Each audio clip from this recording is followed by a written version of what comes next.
Oh boy, hold on to your seats, folks, because we're diving into the depths of cheesy 90s romance, Indecent Proposal. Get ready for some over-the-top drama and enough sexual attention to make your grandparents blush. This film has everything: billionaires, beauty, and a whole lot of bargaining. Let's get started. David and Diana, the epitome of high school love, are living the dream in sunny California. David, an architect with grandiose plans, wants to build his own house that'll make even Frank Lloyd Wright roll over in his grave. And of course, Diana, the ever-supportive real estate agent, is ready to assist in any way she can. So the lovebirds invest all their savings into David's dream project, only to have it crumble under the weight of the recession. Diana's real estate business dries up, and David loses his job, leaving the bank to threaten to seize their home. The Murphys are in dire need of $50,000 to repay the loan and avoid losing their dream house. Desperate times call for desperate measures, and David turns to his father, who generously offers a measly $5,000. The Murphys still need a miracle to save their house, and that is exactly what they find in the bright lights of a casino. David, feeling like a high-rolling gambler, sets out to win big and repay their debt. Meanwhile, Diana takes a stroll through the casino and stumbles upon a table filled with chocolates. Being a woman of impeccable taste, she can't resist the sweet temptation and steals a few. John, the billionaire with more money than sense, spots Diana snatching a few chocolates and is immediately smitten, because he wouldn't fall for a criminal mastermind, right? Britney Spears certainly did. John saunters over to Diana as she admires the dress and offers to buy it for her, because clearly that's the way to a girl's heart. But Diana is having none of it, telling John that she can't be bought with his wealth. Meanwhile, David's having the time of his life, raking in $9,000 at the casino like it's pocket change. He and Diana share a celebratory kiss and a big fat pile of cash. But the romance is short-lived when John catches a glimpse of the lovebirds, ruining the moment. Diana tries to play it cool, but John's got his sights set on her. David and Diana go home, feeling like royalty with their $25,000 winnings. David's already got plans to hit the jackpot again tomorrow, but Diana reminds him that she loves him for who he is and not for his bank account. Aw, how sweet, but you guys need the money, so you play, bitch. The next day, they're back at the casino, hoping to double their winnings to $50,000. But things quickly go south, and they end up losing everything, except for a measly $41,000. In a desperate move, they gamble their last remaining cash, and surprise, surprise, they lose that too. Just when they're about to call it quits, they spot a crowd gathering around John as he plays poker. John invites Diana to join him for good luck and bets $1 million, because who needs a safety net when you have wealth? And to everyone's shock, Diana wins. John decides to show his appreciation to the lovebirds David and Diana by treating them to a night at the casino and a luxurious hotel suite. And because he's a generous guy, he also gives Diana the dress she had been drooling over the day before. But wait, because there's more. John decides to throw a celebration party and invites our lucky couple to the shindig, and they happily accept, because who wouldn't want to hang out with a millionaire and soak up some of his wealth? Just then, John drops a bombshell. Despite all his riches, he still feels unfulfilled in his life. Diana, being the wise one, replies that money can't buy love and it has to be earned. Subscribe though, because I don't agree with Diana and I need money. Anyway, John is skeptical and offers them $1 million to spend one night with Diana, and this is where things get really interesting. David, being the loving and protective husband, rejects the offer and proudly declares that his wife is not for sale. But the seed has been planted, and the idea of $1 million for just one night with John continues to haunt the couple. Finally, after much consideration, they make the decision to accept John's offer. They think they can walk away with the money and pretend nothing ever happened. So David calls his lawyer friend Jeremy to create a legal agreement for safety. And Jeremy, being the money-hungry lawyer that he is, rushes to meet John to finalize the deal. And so the contract is signed, and David leaves Diana with John. But as expected, David is not happy with the situation and can't stop thinking about Diana. Jeremy tries to calm David down, but it's too late. He has already realized that this whole plan to have Diana sleep with a stranger was a massive mistake. David frantically runs to stop Diana, but she's already gone, flown away in a helicopter with John.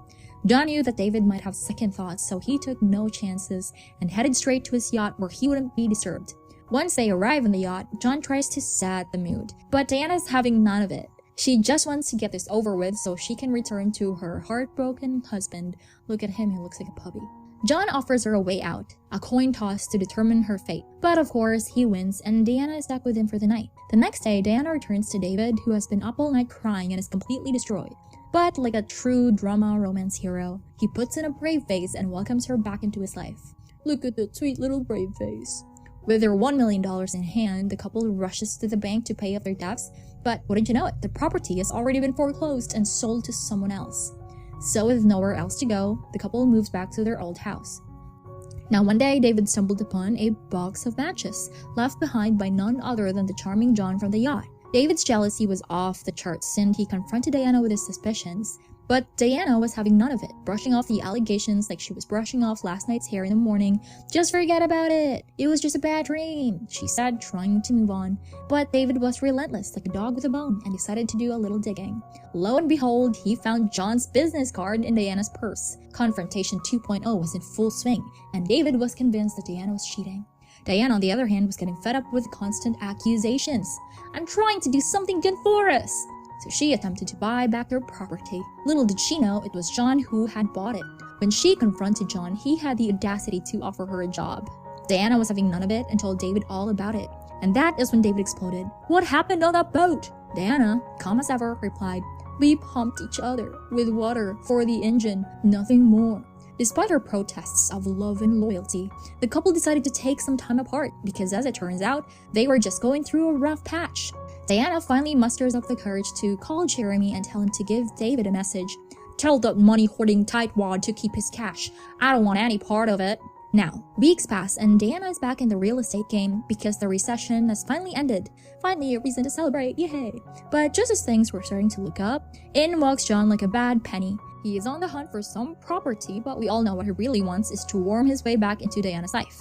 John's like a parasite, you can't get rid of him, no matter how hard you try. And now that David's out of the picture, John sees his chance to swoop in and win Diana over. But she is not having it and shoots down his advances. Diana, in an attempt to keep herself busy and avoid John, takes a second job teaching citizenship. But of course, John shows up in the middle of her class because he just can't resist the opportunity to be a stalker. He drags her to his house, where he shows off all the fancy renovations he has done, blah blah blah. John is trying to impress Diana with his wealth, but she's not having it. He then starts regaling her with a story about a woman he once had a crush on but missed his chance with because he was too shy. John's moral of the story is, never miss a chance in life because you'll regret it. Diana reluctantly agrees to dance with John, but little does she know that she's about to fall head over heels for the guy with more money than sense. Looks like John's wealth is just too irresistible. Sugar daddy! Meanwhile, poor old David right here is living a single life and can't seem to shake off the thoughts of Diana. He is plagued with guilt and decides to confront the lovebirds. But in a fit of drunken rage, he tries to punch John, and he misses by a hair's breadth. Fast forward a bit, and David has finally picked himself up and landed a job as a teacher. But just as he is getting back on his feet, he learns from Jeremy that Diana wants a divorce. The deal? If David doesn't contest, he'll get the property, the money, and everything. The scene shifts to a zoo benefit where the auction of a picture of this animal is in full swing. Enter David, who uses the entire $1 million to buy the art and gift it to Diana. It's his way of making peace and, I don't know, signing off on their divorce. He accepts that he was insecure and shouldn't have doubted his wife, but as they say, what's done is done. He bids goodbye to Diana and walks away, ready to start a new chapter in his life. John sees David and Diana all lovey-dovey and thinks to himself, well, looks like I'm out of the running for the best boyfriend award. But instead of accepting defeat gracefully, John decides to go down in a blaze of glory and tell Diana that she's just the latest addition to his $1 million club. Little does he know Diana is smarter than the average bear and sees right through John's lies. So Diana ends things with John, who, in a fit of pettiness, gives her his lucky coin as a parting gift. Little does she know that the coin is double-headed, meaning that John had been tricking her all along. Now that's an unnecessary invention that I need to have. Feeling guilty for leaving her husband for a stranger, Diana heads to Paradise Cove where she and David had their fairy tale proposal 7 years ago. When she arrives, she finds David sitting there all alone, and they share a touching moment of understanding. Love isn't always easy, but they realize that as long as they stick together like lizards and trust each other, nothing can tear them apart. And that, folks, is the story of Indecent Proposal. See you in the next hunt. Hopefully someone proposes to me. That's all, bye.